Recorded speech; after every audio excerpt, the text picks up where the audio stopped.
natin siya. Yan. Nauna po itanim bago bungkal. Ito po kasi ay basal, kumbaga. Ngayon lang siya matataniman ng gulay. Kaya nauna nating nilinis. At ang kasunod ng bungkal na. Eh dahil malaki ni ating na punla. Kaya naunang itinanim bago bungkal. Kaya sasabayan na lang po natin siya ng bungkal.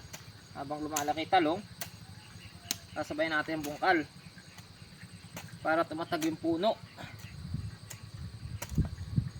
Kailangan matigas ang puno ng talong.